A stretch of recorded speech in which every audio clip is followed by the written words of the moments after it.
just a party. It's not just for us to take pictures together and go home feeling good about ourselves. We live in a time of war. We live in a time of increasing scarcity, and it seems sometimes even not just escalating conflict and scarcity, but exponentially escalating conflict and scarcity. And so the conversation that we're having today is one which is very urgent, which requires our attention, which requires our full heart and soul to be thrown into this discussion. Something is very wrong in the world, in the way that things are being done. And so to honor the mission that we have here, we need to perhaps revisit how we prioritize and how we distribute and how we structure ourselves in our social organization so that we can really honor the human dignity which I would hope all of us believe human beings are born with. All of us must be motivated. People from every community, from every tribe, from every nation, from every faith tradition must be motivated to act in the collective interest, not just of their own tribe, of their own family, of their own nation, but in the collective interest of all of humanity. And people which must therefore be motivated based on the reasoning, based on the faith traditions, based on the revelations, if this is your foundation, based on the spiritual reasonings, but based on the rational reasoning perhaps, which motivates you. And so this conference, its stated aims are just this: to discuss the contributions of different faith traditions to a discourse about development, sustainable development in particular, and in this panel specifically, human rights. Once we have goals which we agree upon, and I think that is possible, I really do believe that even no matter what our stated faiths are, no matter what our stated philosophies, ideologies are, I really do believe that as human beings we can and must come to a common goal. And once we have that common goal, then we can really effectively derive strategies. Then we can discuss strategies which get us to that goal efficiently, effectively, and ethically, most importantly of all. So, Islam, in my humble perspective, and this is what I wanted to present on today, the faith tradition of Islam has such a foundation. As we discuss human rights, as we discuss development, this faith tradition offers a foundation for these things, and this is not one that we're just innovating. We're not approaching Islam and revising it in order to derive something which makes sense to people today, but we're really authenticating its foundations, its roots in our tradition. Muslims, what unites Muslims, and you're all, I'm sure, familiar that there are different sects of Islam, that there are different philosophies within Islam, there are different approaches to it, perhaps. But we are united by a couple things, and that is the Quran, which is a book of revelation, as Muslims believe, and also the prophetic practice, which is one that is a science in and of itself to authenticate what was actually done and not done, what was said, what was not said, what was approved of, what was disapproved of. But these two practices, these two bodies of knowledge, these two bodies of thought are what unite Muslims in common goal, in common aim, and in common ethics. And so as we approach a discussion of harmony, of sustainable development, of human rights, we start with a concept which really identifies the human mission. I began talking about goals, and so let's begin there. And in Islam, this is a concept which, it's a word, I should say, which is somewhat controversial in today's day and age, and it's the word Khilafah, the concept of caliphate. I'm not talking necessarily about a political caliphate. It is more of a broader concept which has specific ramifications, specific manifestations. But caliphate, Khilafah, being translated as perhaps a vicegerency, a role of caretaker of God's creation and of the community in specific. This is somewhat different than what some traditions would refer to as dominionism. We don't believe the earth is ours to control and to destroy at will, but this is something, it's not for us, but we are for the world, and we are here to maintain. Human beings are neither creators nor destroyers. We are here to maintain. It's important to note in Islam the way that the personal is very much tied to the social. The personal is very much tied to the social, while conservation is encouraged in your personal behavior and simple things as well. We see how this has effect in our society, and these things cannot be separated from each other. Something as simple as water. We have narrations from the Prophet Muhammad, peace be upon him, advising people against wasting water even if you are in front of a flowing stream. Do not waste water even if it seems that it's abundant. And it creates an ethic of conservation, an ethic of minimalism, which you can see being applied then at greater levels when the times are much more scarce. Food, we are cautioned against wasted, mandated from wasting. Money, we are mandated against wasting. Time, and I want to end on this point, and I began with urgency. Time, we are forbidden to waste. Time we are forbidden to waste. And so as we approach this mission, as we all hopefully walk out of here, whatever your faith tradition is, we're walking out of here with a renewed mission. We're walking out of here with a renewed energy to make the world a better place. And so time is the first thing that you're going to have to count and think about how you're going to use.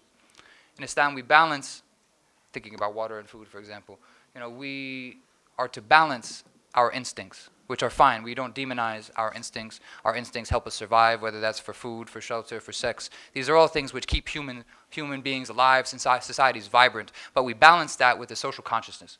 With a social consciousness which is based on order, which is based on a rational understanding that if I take too much, others will not have enough. And so with this foundation, we can approach a sustainable development discussion, which is, as the scholars of sustainable development would define it, that is not just concerned with making sure that there's enough for our generation, but for also generations to come, and making sure that we're conscious of that moving forward and making our social plans. On the topic of human rights, this is where things are a little bit controversial when we compare perhaps our tradition to the present or to what makes the news. But an extreme priority is placed on human rights. I would say that human rights in Islam are referred to as inalienable. This includes a general concept of human rights, what all human rights have the right to their life, to their property, to their honor, to their faith.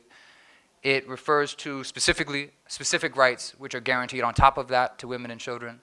On top of that, in the context of war, in context of scarcity, where your enemies, even in a battlefield, even when people showed up to fight you and kill you that day, those people still have rights over you. And their property has rights in that context. This is something that is crucial to understand, that we find this in our tradition. And so moving forward, as we make a plan for ourselves, and hopefully I think it should be emphasized that this is something which is very natural and not something that we're innovating at all. Not only are these in the tradition, but these are foundational. And I think it's important to understand that these are also in our present. These also, when we look, it doesn't make the front page news. Violence is much sexier for the front page news. But these movements are also present in our communities around the world. Muslims are leaders of peace movements, of anti-war movements, of human rights movements around the world, not just in areas where we are victims of state oppression, but also in places from more comfortable positions where Muslim scholars, where Muslim leaders, where young activists can offer a critique, can offer a vision of reform, which is now being broadcast around the world and keeping people together. And of course, we also have examples where Muslim movements go wrong, where the violence and fascism of occupiers, which they claim to be resisting, is sometimes mimicked, is sometimes reflected. And this provides Muslims, people of faith, a cautionary tale as well, to make sure that from us we can derive an authentic movement from within our own communities, and one which prioritizes human rights, which prioritizes the human dignity which is guaranteed us by the divine Islamic mission. And so, based on my work, some of my experience in work, and some of my analysis, I wanted to offer some humble suggestions for everyone leaving here today. And I would love to continue the discussion with you all in this session, in the days coming forward. They are projects which are for different groups of people in different fields, and perhaps we can find some common ground through them. First, because I'm speaking about the Islamic tradition, I want to speak first to what we need and what I've suggested to some of our scholars of the tradition, the traditional scholarship, the ulama, as they're referred. What I've asked for them to provide to young Muslims and to Muslims from around the world, what we need to really organize ourselves effectively. We need direction from them on social organization. What does it look like? How do we effectively organize our societies in a good way, in a way that honors human dignity, in a way that honors human rights, and that provides the basic needs that people need? We need a forward vision more so than just a critique. And a critique is important. It's not to dismiss critique, but we need that forward vision, something that is normative, something that is possible, something that provides us a way, a roadmap forward. And I would imagine that that forward vision includes a way that we can either work within treaties that we have, work with other groups of people in pluralistic societies. This is within our tradition. There's examples of the Prophet Muhammad, peace be upon him, accepting treaties with people, accepting authority from other societies. We are not necessarily an expansionist. We're not necessarily a global domination type of community. That is not something required of us or something even necessarily encouraged. But then on the other hand, we need to also have a vision for where does this stop. We need to have an understanding of a respect for ourselves, a respect of our own human dignity and the dignity of all human beings, to know that when those treaties are broken, and when those laws are broken, and when people's rights are violated, what do we do then? How do we effectively rise up in the support of human rights and in the dignity of all human beings without transgression, without going beyond the limits that are set for us? For Muslim governments and for movements, we need to be very careful to not waste time policing people's personal behaviors, to not waste time policing people's consumption, people's clothing, people's speech. These are not things that the Prophet did. These are things which were learned much later, and this is something that has no place, in my humble opinion, in our tradition. Government, social organization, you could argue, is there to punish perhaps for crime done in a way that ensures order, but a road to prevention of crime is one which is almost inherently fascist, as many Western governments are now finding out more and more themselves, and demonstrating, I should say. And I would argue that Muslim governments and movements should prioritize above all else serving basic human needs. Focus on food, focus on shelter, focus on education, and focus on justice. And you don't have to worry about controlling a population. You don't have to worry about people loving you or not loving you or fearing you or not fearing you. We will have a truly united organization. We'll have a truly united society amongst people with respect, with equality amongst all. Finally, from the world powers, and some of us are citizens of those powers, colonized people from around the world need freedom. We need autonomy. We need respect for our sovereignty. We need world powers to stay on their own land, or frankly, the colonized people will send you back there. A Pax Romana requires too great of a human toll for a people with dignity to really allow for too long. And with space to actually organize ourselves effectively, we will be able to do so. I truly do believe that. And finally, from our thought leaders, from our academics, from religious leaders, which all of you are, we need ethical visions for our respective communities. We need everyone to leave here, go back to their own communities, and find a way to live better, which respects the human dignity of all people. And then we can come back together with collaborative work. We can come back with a vision of peace based on justice and humanity based on love.